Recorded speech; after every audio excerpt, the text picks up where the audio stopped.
Welcome to another unboxing from theplayersaid.com. I'm Grant. Today I'm taking a look at Rifles in the Ardennes, which is a brand new game from Tiny Battle Publishing that came out early in the month of November. This game is a solitaire game based on the European theater of World War II. And as you can see from the name, Rifles in the Ardennes, I think several of the scenarios, or a majority of the scenarios, do coincide or focus around the Ardennes offensive or Battle of the Bulge, as we all know. But once again, this is a solitaire play game, solitaire only, so it has rules for an AI that controls it. The complexity is very low on the game. I think scenarios play in 60 minutes to 2 hours. I think there are 42 unit counters, about 40 administrative counters, and that's pretty much it. It does not have a traditional map, but we'll go ahead and look at that. As you can see, the designer is Gottardo Zancani, and I've probably butchered his name. I did reach out to Gottardo a couple of weeks ago and had a list of questions I wanted to discuss with him about the game, so we'll see if he responds. Here's the back of the bag. You can see it outlines the items that I already talked about there. 43 unit counters, 42 operational markers, a map card, 3 army sheets, 8 action-packed missions. So there are 8 action or missions that can be played, and they can also be played as a campaign. There's a rule book, and then it comes in this poly Ziploc bag. Nice production, looks good, the art's cool. So let's go ahead and crack it open. I've played a couple games from Tiny Battle Publishing, and they've impressed me. The one that I really liked was Winter Thunder, designed by Brian Train, which also, ironically, focused on the Battle of the Bulge. So I'm going to go ahead and pull that bag out, lay that down so you can get a better look there at the cover. Nice looking cover. This is the cover of the rule book. You can see there's a tank there taking fire, and then you have a machine gun crew there in the front. But simple rules, they are not complex. It does not look like. There's kind of a roster sheet. I'm assuming you can copy these off and then use them when you play missions. I have not read the rules of the game, so I don't necessarily understand exactly how that works. Looks like this rule book comes in at 12 pages. It does not look dense at all, has some great graphics describing what's going on. Nice pictures of the various counters. It really looks cool. I'm not a huge solitaire gamer. Alexander is more of a solitaire gamer in our group and in the blog, but I do like a good, well-designed solitaire game, and I have played several, most recently Comancheria, Mound Builders, and a couple of others from Victory Point Games. I'll play them when I can't find an opponent. But anyway, there's a look at the rules. Don't look overly complex. I think it's going to be fairly simple to go ahead and to get through. It also looks like you're going to build your roster. You're going to build your units with different equipment. Looks like they can carry up to 2 pieces of equipment. And then you're going to go about trying to tackle and defeat the scenario.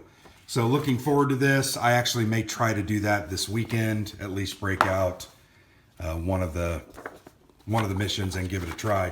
This book is it depicts the 8 missions or scenarios. So that's all this book is. So let's take a look at that. You can see mission 1. This one's called Patrol.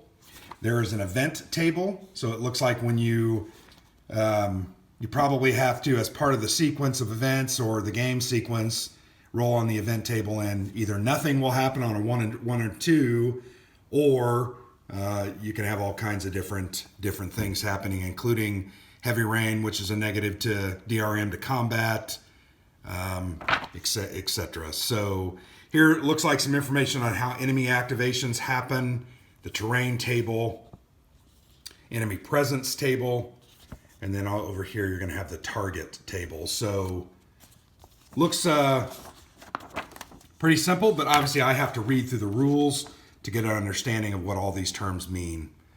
So there's the scenario book. And here, as I mentioned, this game doesn't have a map. There is no map. This is, I believe this is the map. Yes.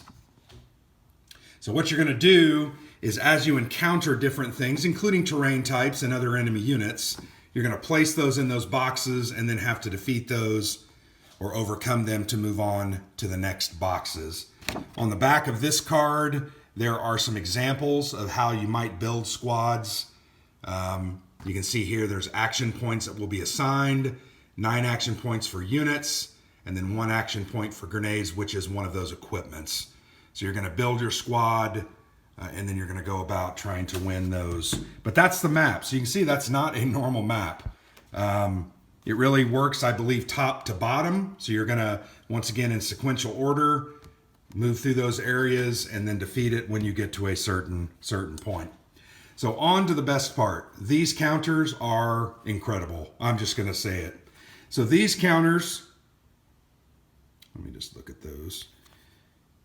These are some of the unit counters. Very nicely punched. They're pre-rounded. I enjoy clipping, but these are already pre-rounded. These are great, great units. You can see this is most likely a Russian unit. They have a PPSH-41 submachine gun. And then on the back, it says a rifle unit. You'll notice they do have these numbers on them. A, there are B's, C's, D's, and F's, all the way up to O. But here are the different units, and this is just a very small counter sheet. But look at that. You got a flamethrower unit, anti-tank, mortar team. You have light machine guns, rifle units, as well as your SMGs. So pretty cool. Those are really nice looking counters. I like how they're simple, yet they're very evocative. Love the color choice. I think they look really, really good. Here's an American unit. This is also an SMG. They obviously have a Thompson submachine gun. On the back, it is a rifle, but you'll notice they do have the number, or the letter B number. Geez, Grant. They have the letter B there. Here are some of the different terrains. You can see there are buildings, woods. Let's pop one of those out. Yeah, on the back, you can see it has a tree.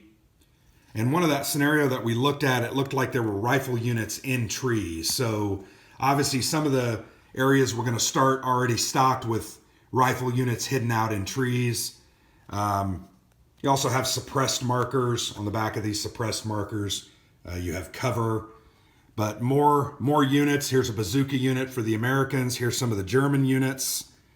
Turn those over. Beautiful counters. Very clear, very simple. This game, I like it because it looks like it's not very complex. And I'm a fan of well-made, non-complex games because you can play them quickly, learn them quickly, teach them quickly, and I think that'll be really, really cool. Here is the back flap of the packaging. That's what we looked at the back. You can see once again on the inside, it's going to have a copyable, you can replicate that unit roster where you're going to build your units based on your action points. Once again, pretty cool. Going to look into that and try to figure out how that's going to work.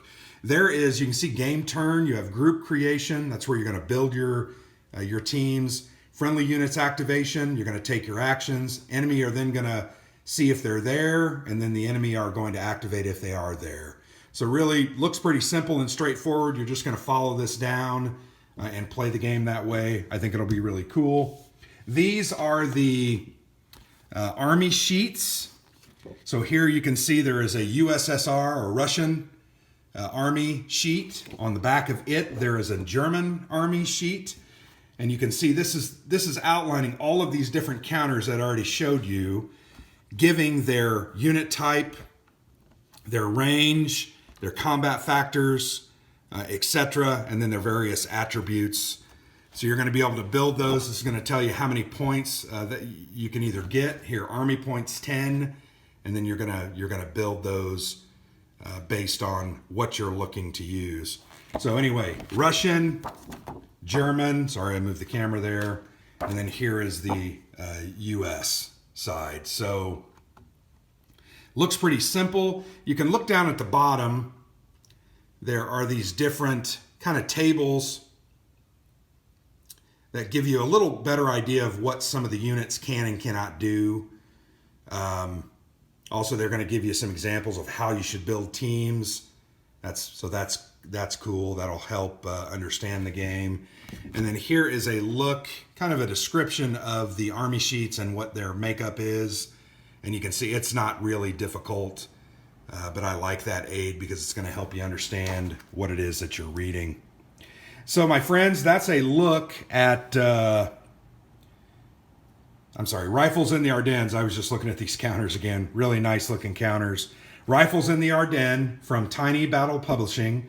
Really nice looking game. I think it's high quality, and I'm very excited to get it to the table. Also, I'm sure Alexander will want to play it. I'll most likely play it once or twice and then hand it over to him so that he can get some plays in. And anyway, we'll try to give you some looks at it over the next month or so.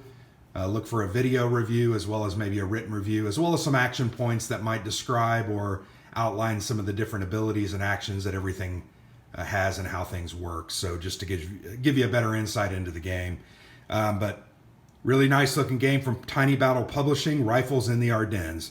Thanks for watching. If you enjoyed the video, go ahead and like it. If you like what we do here on the Player's Aid YouTube, go ahead and follow us, and you can check out more at theplayersaid.com. I'm Grant. Thank you.